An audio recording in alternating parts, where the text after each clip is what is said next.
Good afternoon, everyone. Welcome. I know some folks are still getting lunch and coming in, but we're going to get started.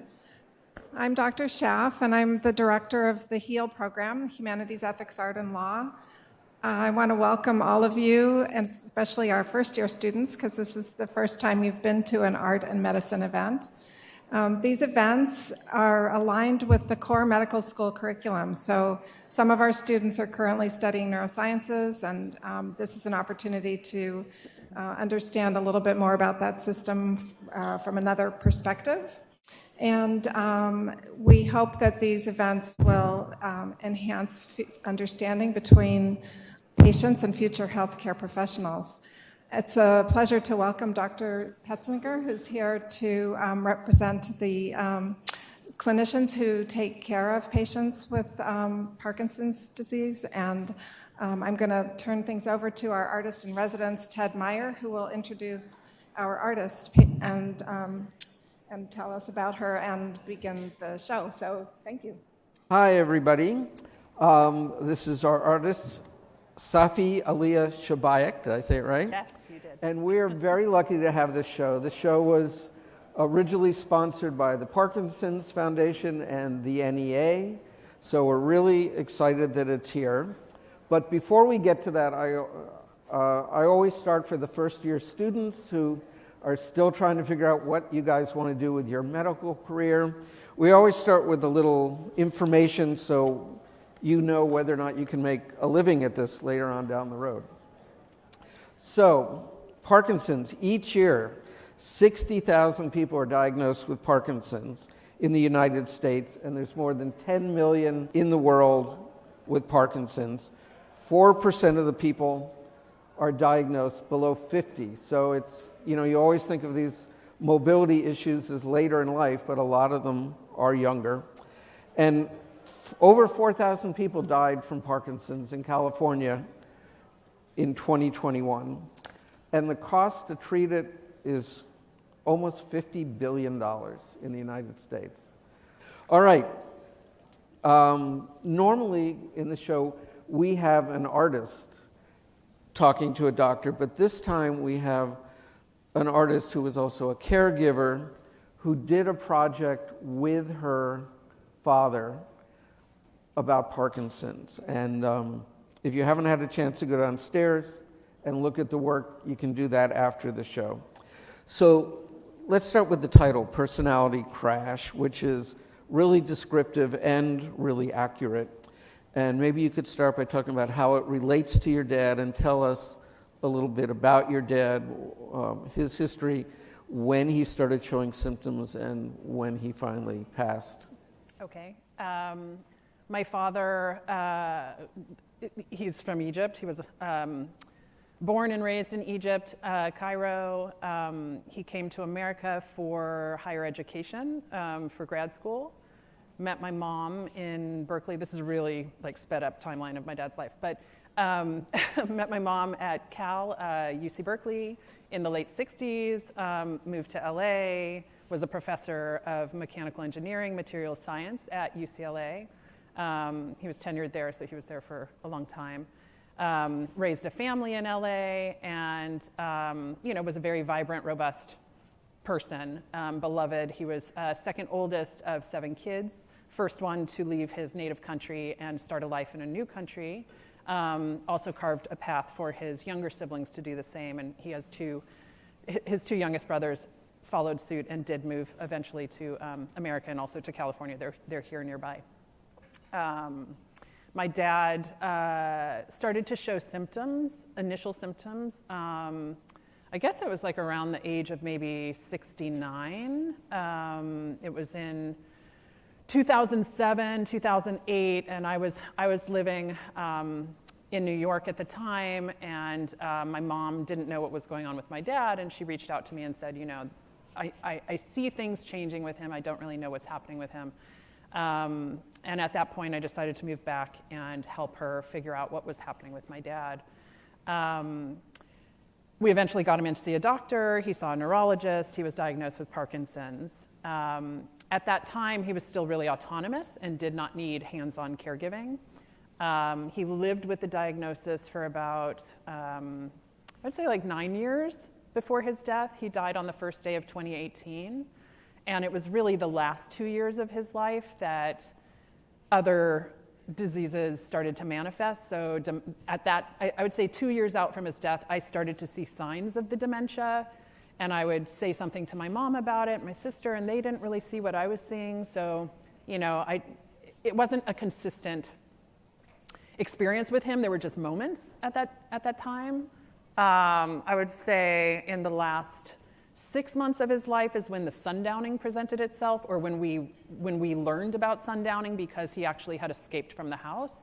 And escaped maybe isn't the right word, but because we weren't keeping him confined in the house, but he, at that time in his life, needed hands-on assistance. He needed people to help him out of the bed and, you know, with basic functions like, you know, dressing and showering and feeding.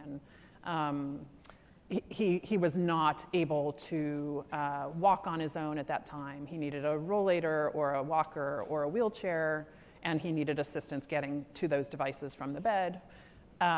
But he actually went missing from the house, which is how we learned about sundowning. He got out the door and down the block without any devices or any assistance. And he died when he was 80. What have I missed as far as? That's it. Okay. So, especially for the first-year students who are just learning about the gallery downstairs, we tie it to the curriculum, and every once in a while we'll have different artists over the years who have the same illness, and I'm always impressed by the variety of ways patient artists approach their illness. And I look at your work, which has gotten like great reviews. The New York Times reviewed it and talked about how powerful it is. And I think of my brother who died of Parkinson's. He was 60, and early on I took 1 or 2 pictures of him, and he's like, "Don't take any more pictures of me." He had actually had somebody on the street think he was homeless because of the way he was walking once, and he was very particular about how he looked going forward. But you and your dad decided to do this together. He was all in. It's not objectifying him. You're telling his story. So why don't you talk about the conversation you guys had to tell his story? Right, and also you asked me about personality crash. I didn't address that, so I will talk about all those things.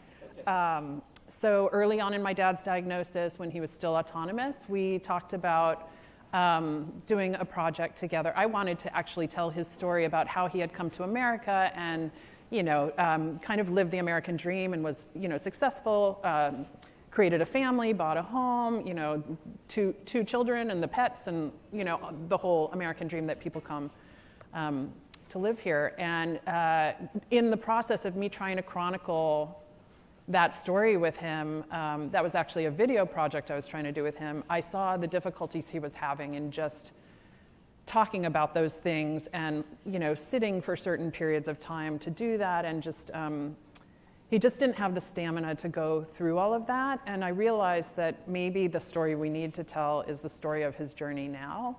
And I talked to him about that, and he was amenable to that. I mean, my dad was an educator, you know, in life. And if his story could help other people, I think he was always game to educate, you know. I think it was in the last 6 months, it was definitely the last year of his life. The title of the project was just the Papa Project. That was the working title because we didn't have a title. And it was still, you know, forming, and the story was still being told. And there was a day when I took him to the bathroom, and he wanted me to get a piece of paper and a pencil for him, and I handed him those objects while he was sitting there, and he was doing something with them, and I looked at the paper, and I saw that he was just making lines on the paper. It's like he had forgotten how to use the pencil. And I asked him if he wanted me to take notes, and he said yes. And he started talking to me about personality crashes, and I didn't know what that meant, and I tried to quiz him and just ask, like, what is that? Who's having one? Is it me? Is it somebody else? And basically, he said that he was aware that he was unaware that he was losing himself. That's, to him, how he explained a personality crash. And in that moment, I realized that he was very aware of what was happening to himself, and that we also had a fantastic name for the project. It was so it was so poetic and telling of his own experience with Parkinson's. Dr. Petzinger, before we get into the artwork and your view of the artwork, can you talk to us a little bit about when you see Parkinson's patients, what's typical of the first time they come to you where they realize is it a movement, is it a memory loss? When somebody walks into your office, what brought them there? Yeah, I mean, I think most people are more familiar with Parkinson's disease as a movement problem, or maybe shaking, but actually that's not needed. It's usually something with mobility. However, what we do know is actually Parkinson's disease is a third leading cause of dementia, is a disorder of dementia after Alzheimer's and stroke. So cognitive changes are actually a part of Parkinson's, but it doesn't get as much attention as the movement part because there's no treatment for it, you see. We can treat a bit the movement, but we can't treat dementia or thinking problems for any, whether that's TBI, whether that's vascular, it doesn't really matter, mental health related. We have no effective compounds for thinking. And so we describe it, maybe, we hear about it, but we're not as proactive about it. And I study lifestyle, which is a whole nother thing that doesn't get enough attention. But the idea that cognitive changes happen in Parkinson's disease is actually known. And that happens in about 40% of people upon diagnosis. They're already having this issue, and we call that mild cognitive impairment.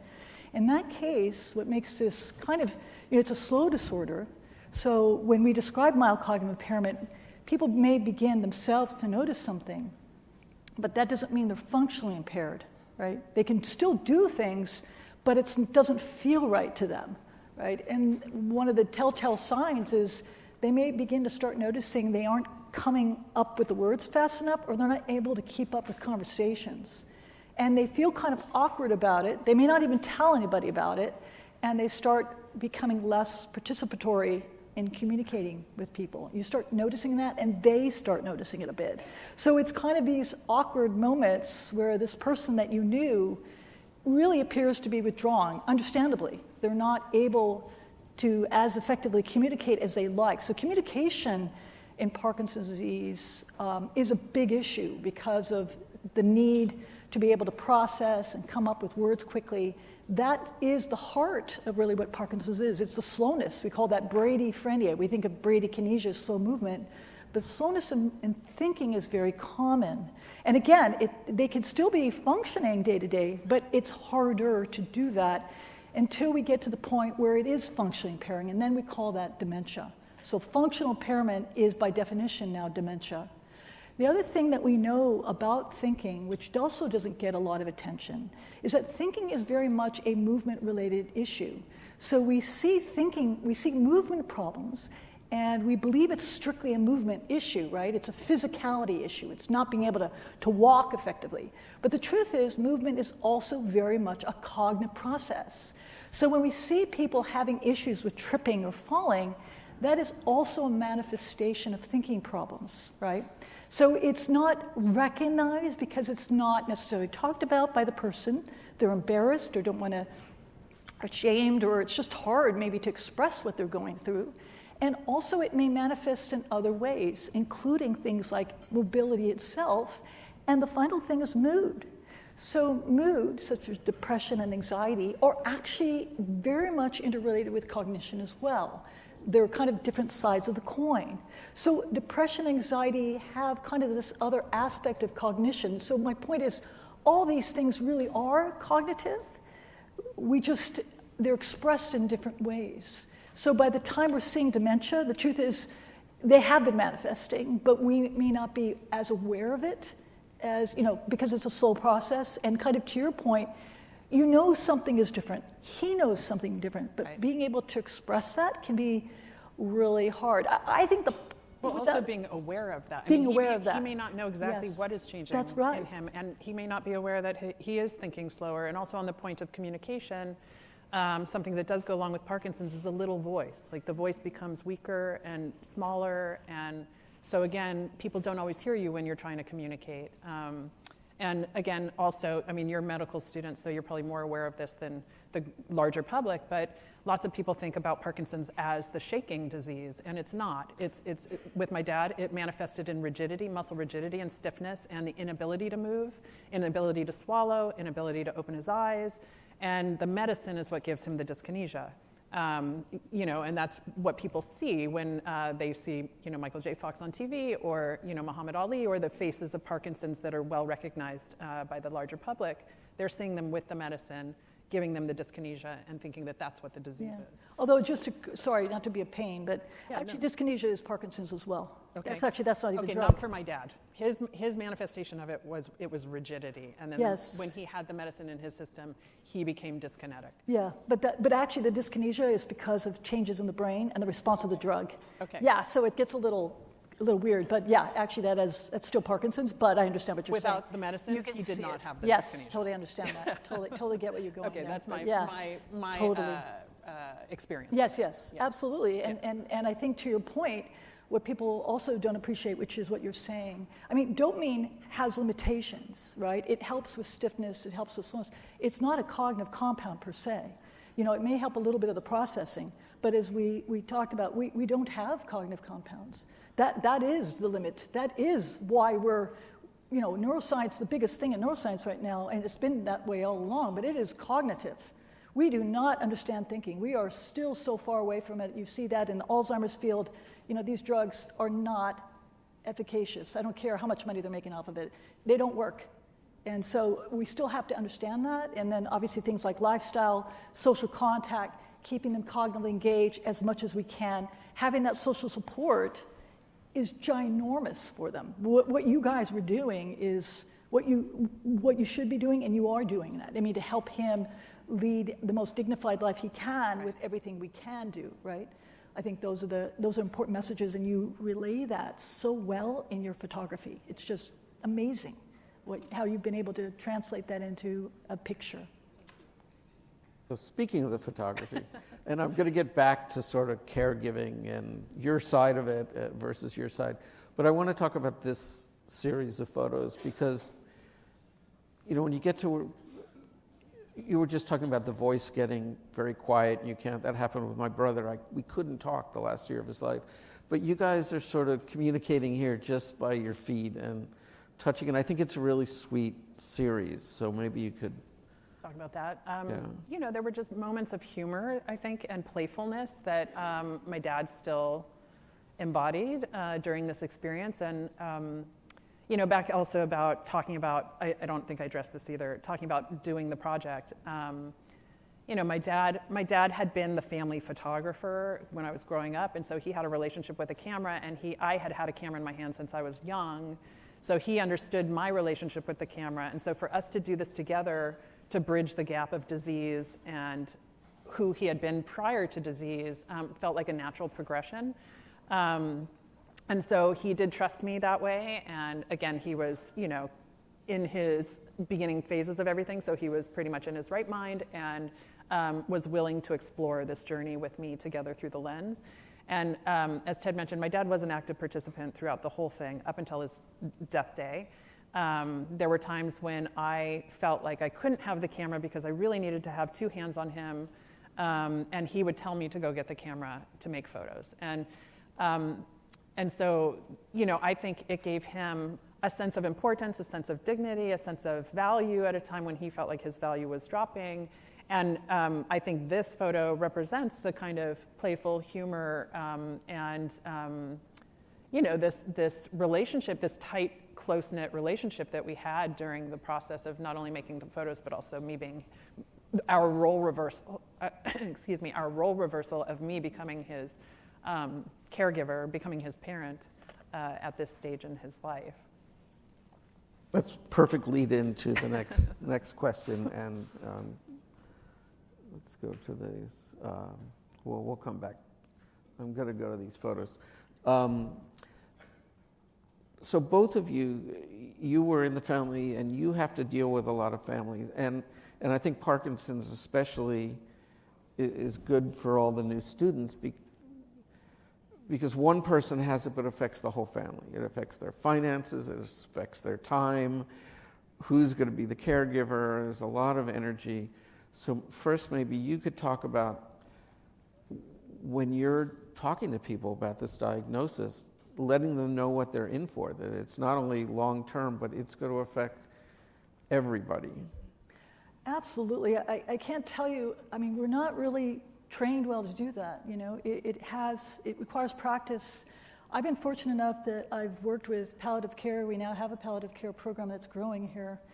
And it's been very helpful for me because I'm kind of a cup half full kind of person. I'm like all about lifestyle and let's just get out there and work out and keep it going. And right, it's hard for me to think about, death, right? And I have had a number of patients of my past. I actually I don't go to the funerals. I can't take it when I do. It's too hard for me because I'm so close to them. It's challenging to be able to think about this person and try to think about everything you're going to try to do to help them. And I think the way that I've started rethinking it through, because there are challenges, is I keep thinking about being the best version of you. You know what I mean? And that changes, right? And that also involves a lot of social support. I mean, Sophie's amazing. She has an amazing family and lots of love. You can feel that in the way she's talking and the pictures that we're seeing. Having that sort of thing is meaningful. And so you go back to think about what is meaningful in people's lives. And I think that's what we think about with any type of chronic illness. We have to keep having this discussion over and over again of what is it that's important to you, right? What is your network? How can I be here to help? As physicians, we are not the health solution. We are a person in this person's lives. We're there to be supportive. We're there to help with any type of resources we can do. We work as a team. We work with palliative care as much as we can because they also have other skill sets that we can use. I think I've certainly learned as a physician that it really is a team effort with the patient and their family at the center of that because they're the ones living it day to day. If you want to learn anything about these photos, the take-home message is this is day-to-day life that we don't get to see, right, when they come into the clinic. This is reality, right? And being able to look at that and remember that as a physician and being able to have these sorts of conversations that are important. I think the other point you bring up, Safi, is helping the patient find a voice when they don't have a voice. In this case, in Parkinson's, Safi became his voice, right, to help us to be able to still communicate with the patient, even when it's hard, when it gets hard to do. You know, again, these are all the things, you don't get taught this, right? You need to get other people to help teach you this, and you learn from other people, including families and patients themselves. They're sometimes your best teacher to learn how to be kind of a better person, if that makes sense. And on that note, I mean, I didn't know any of this beforehand either. This was a first-time journey for our family, so I was learning as I was watching my dad degrade and trying to figure out what was going on with him, and having to deal with the medical system and the doctors and the, hospice when we eventually switched to hospice. And that's very challenging for a family. And, all I can ask of you who are going to be launched into the medical field to help, families like this is just please exercise your deepest compassion and empathy with them.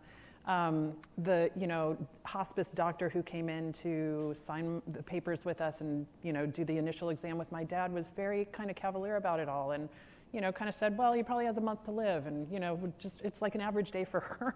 And for us, this was a life-changing diagnosis, and this decision to even go on to hospice was very, very, this was not a good day in our household. This was a really tough decision. And it was very difficult for us. And for her, it was just, an average day. And she seemed okay and fine.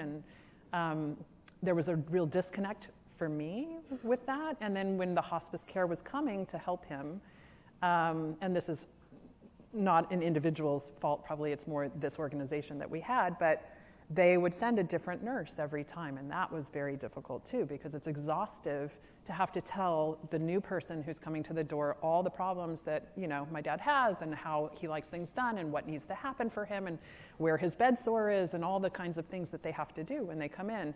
So at one point, I just gave up on the hospice system and just decided to pack his bed sore myself and do the changing of his bed sore myself and the dressing. And, that was very challenging for us. Was there a point early on where the family got together and said, okay, I can do this easily, this is my skill set? Did you try to divide it up, or was... I mean, we're a small family, so it's just my sister and myself, my mom and my dad, and we had one outside caregiver who was a consistent caregiver to assist us. My sister is married with kids and doesn't live in LA, so I'm the one who was boots on the ground, basically, because I had a flexible lifestyle, didn't have anything tying me down to a particular place other than like my own desire to live somewhere and do my life, and so I decided to put that on hold and come back and help my dad.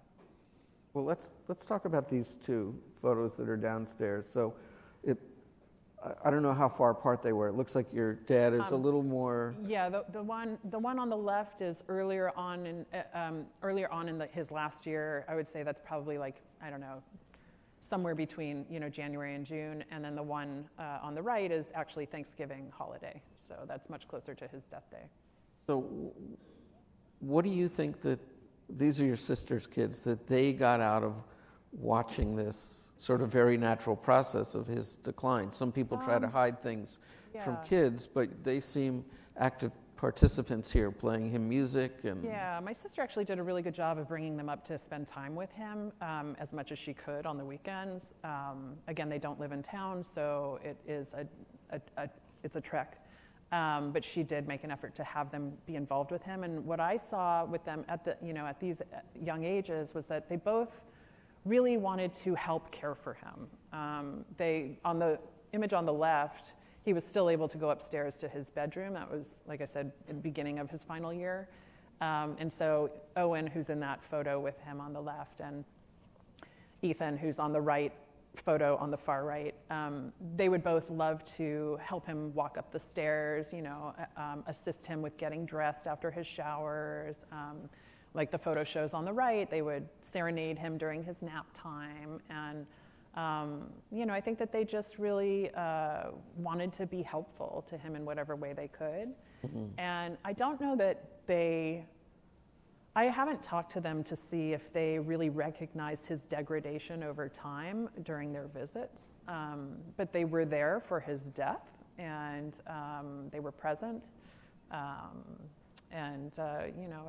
This is all part of the human life cycle. So I don't think in our family we've ever tried to hide that from anybody, or, my dad is Egyptian. I mean, ancient Egyptian culture is like embracing death, right? Mm-hmm.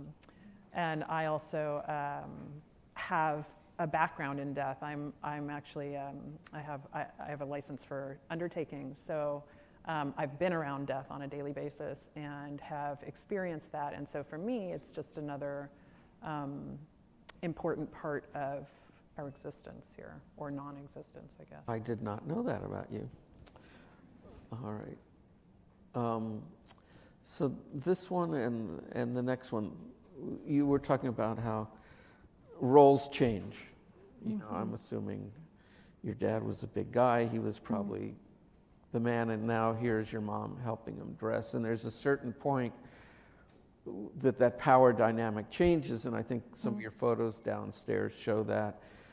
Maybe you could talk a little bit about when you're dealing with patients, there's a certain point where all of a sudden you can't really talk to the patient, you have to talk to a family member. Absolutely. And I think, again, Safi, you're doing such a great job, really fantastic job expressing what your family went through. I think one of the things is sort of this idea that no one is really fully prepared. I mean, no one's prepared. I mean, I think of the other extreme. I mean, who's really prepared for a baby? It's like, oh my God, it's a baby, you know what I mean? Death is harder than that, and process, particularly when it's a long, drawn-out process. I mean, I think that's what makes it extra hard, because it's not something like, tomorrow it's going to go away and I'll be able to, wake up refreshed or something. It's grinding, and you see that in the family. They're tired. They want help. They're trying to find an answer. They're often neglecting their own health as well as they're going through the process. And I think, commonly you'll see the family dynamics begin to change a little bit.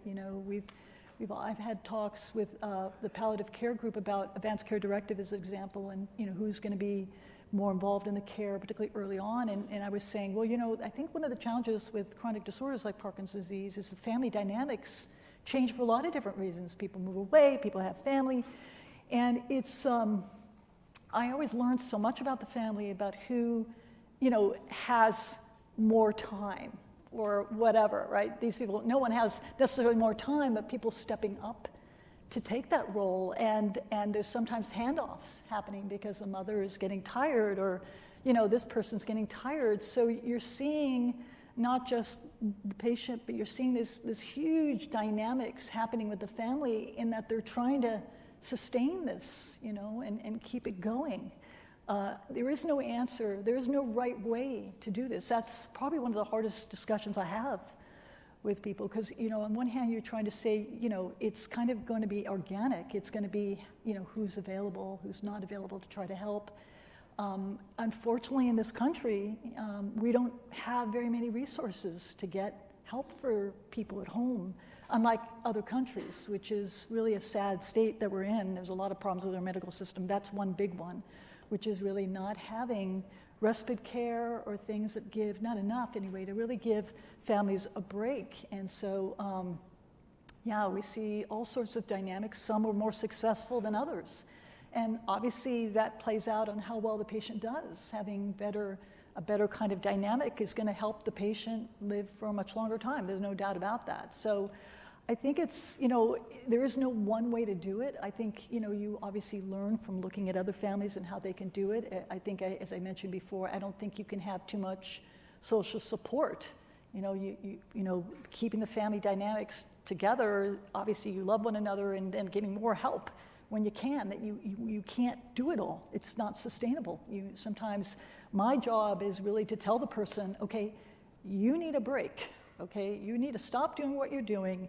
We need to get some help in here for you because you can't do this anymore. That's the sort of thing that you become kind of the advocate, not just for the patient, but the family members as well, to make sure that they get enough help to be able to sustain this very difficult situation. How many years were they married? 50. So I love this picture. Yeah, this was taken on their 50th anniversary.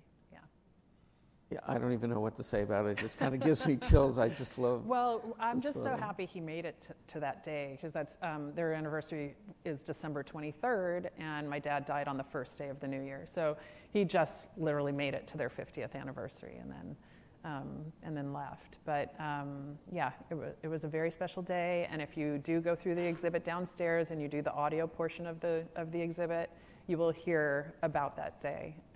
I don't want to give it away because it's kind of the best audio down there. So how was your mom after 50 years of I mean, it was an adjustment, after my dad passed.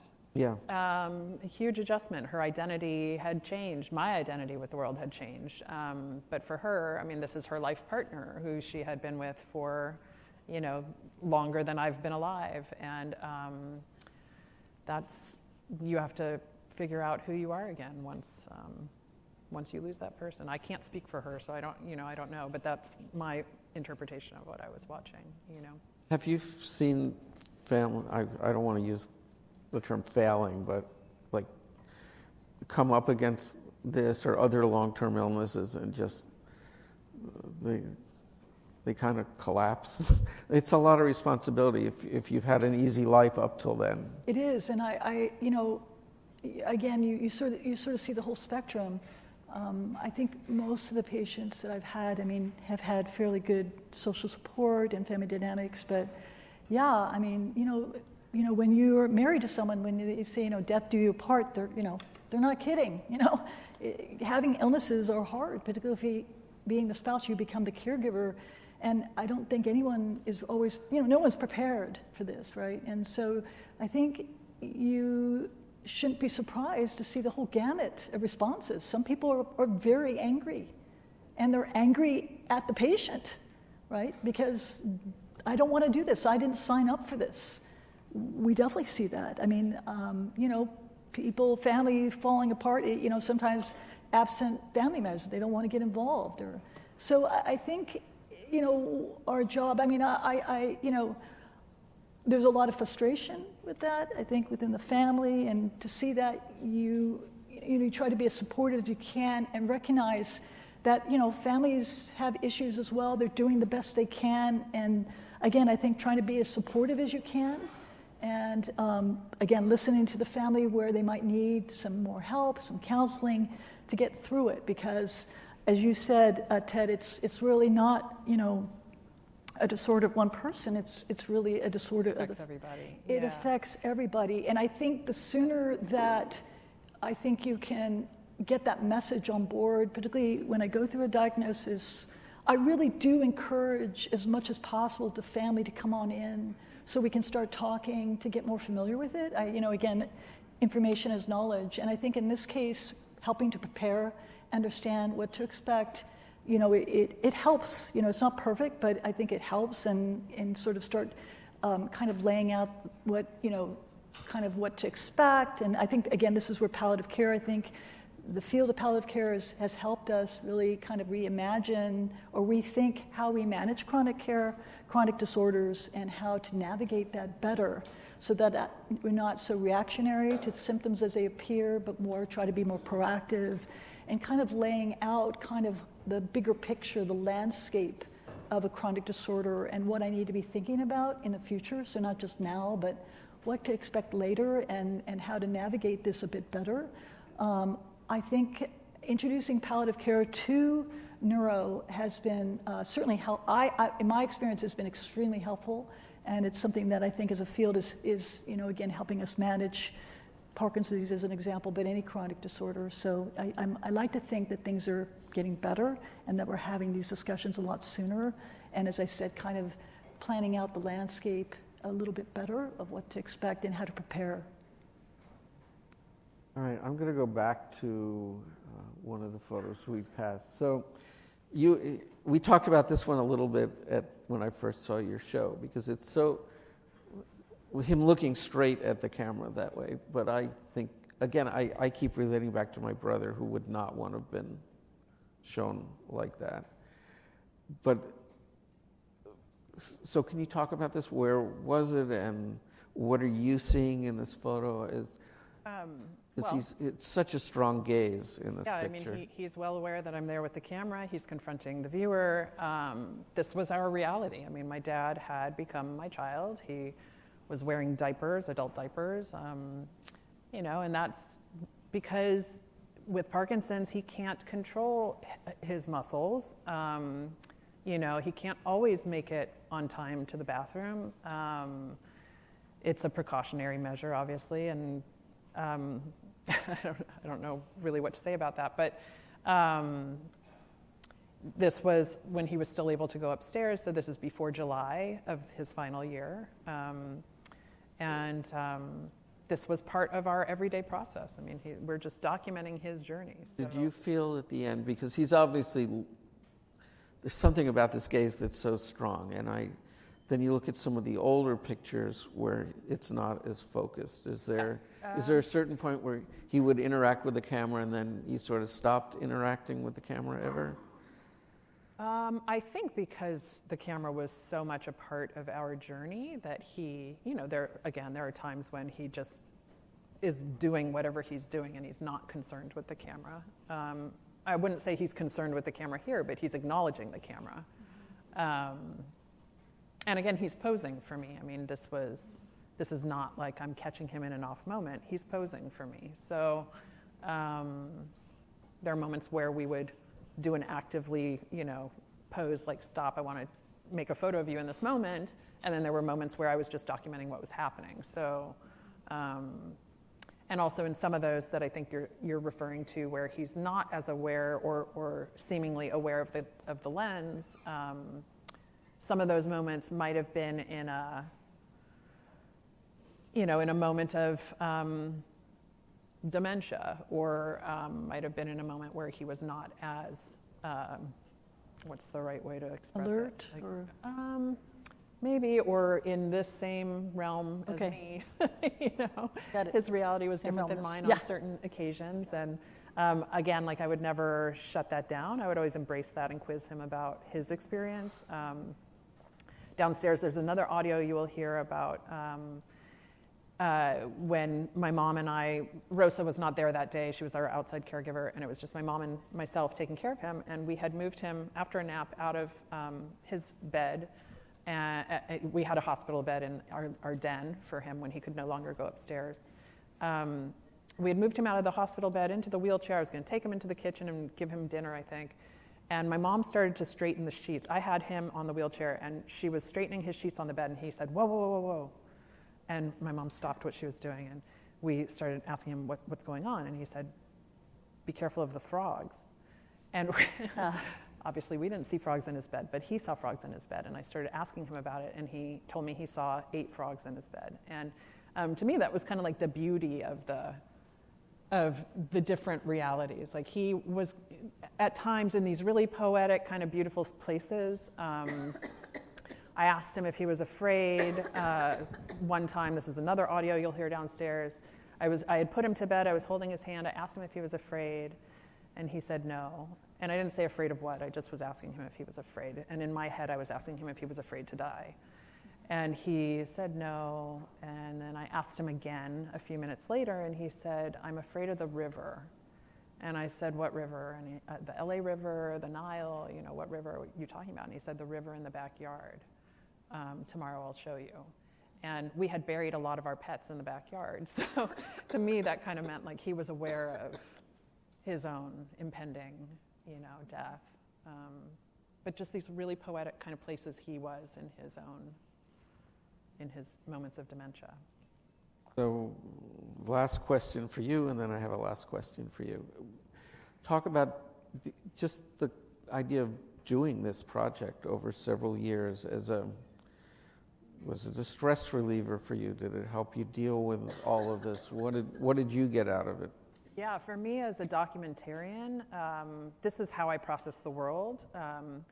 I had been living in New York around the millennium and was there for September 11th, and that's actually what launched me into my life as a mortician.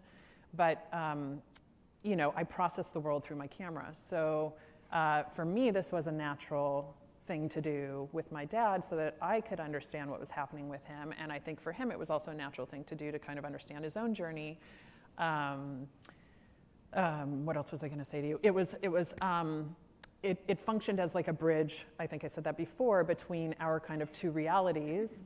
It kept him kind of grounded in what is my version of the world. And, I think it staved off maybe some of the progression for him just because it was this thing he could wake up. It gave him something positive to think about instead of focusing on what was being taken away from him through this disease. It gave him something positive to look forward to each day.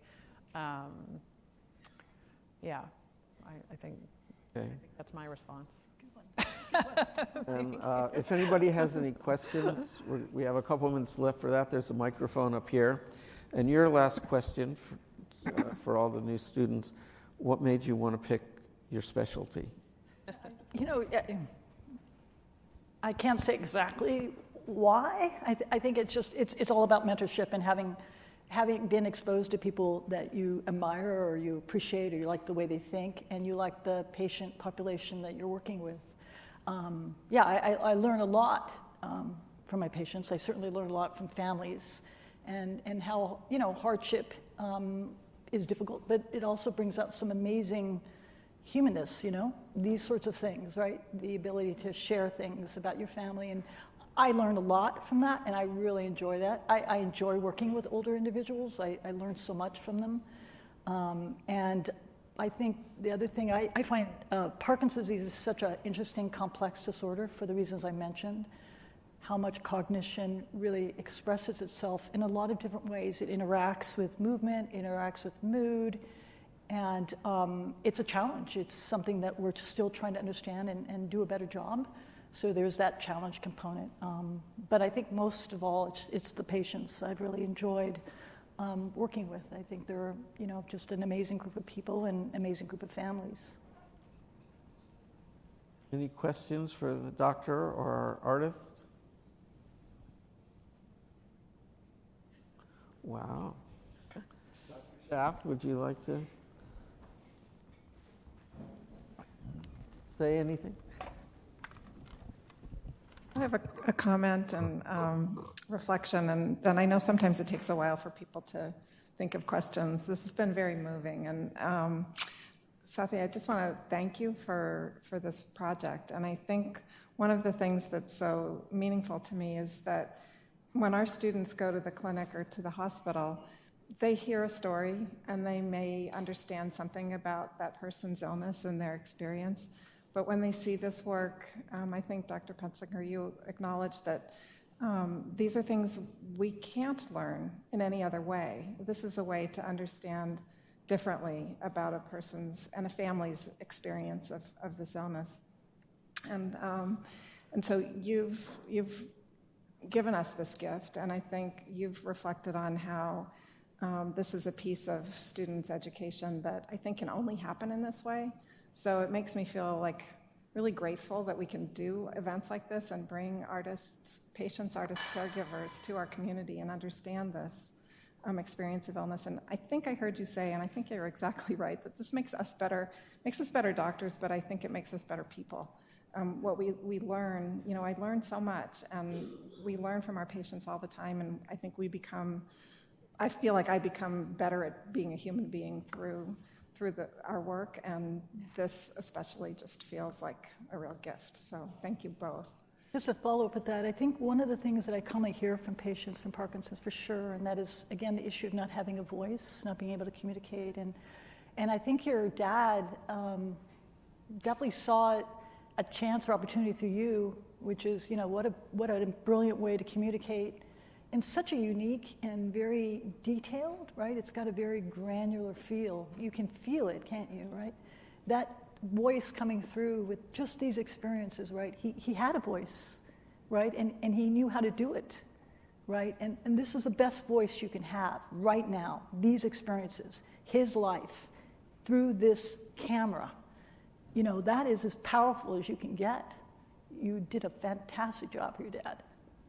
Thank you, and also thank you for your comments. I really appreciate that. And if we have a way to channel this horrible family experience into something positive, then that's the best way to do it for us. Because, my dad, like I said, he was an educator in life, and he left me with the legacy of turning this work into what I thought it should be and getting it out into the world in the way that I thought it would best honor his journey. And I'm thankful to him for allowing me to tell his story and trusting me to tell his story, and for my family's support with sharing this with the world, because again, this is very vulnerable work. This is us standing naked in front of the classroom, sharing our personal life.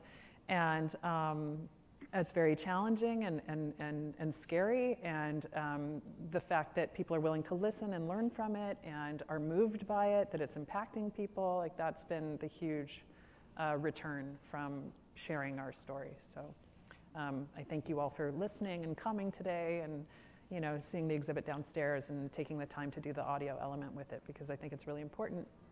Those are from my journal entries for the most part. Also, there is some live audio of my dad, but most of it is from my journal entries during the caregiving experience. And again, this was a first-time experience for us, and that was stuff that I kept during the journey, not knowing that I would ever share that with the world. That was just a girl and her book, trying to figure out what was going on with her dad. And I think it adds a whole deeper level for you as far as what the family goes through when they're experiencing this for the first time. So, Great.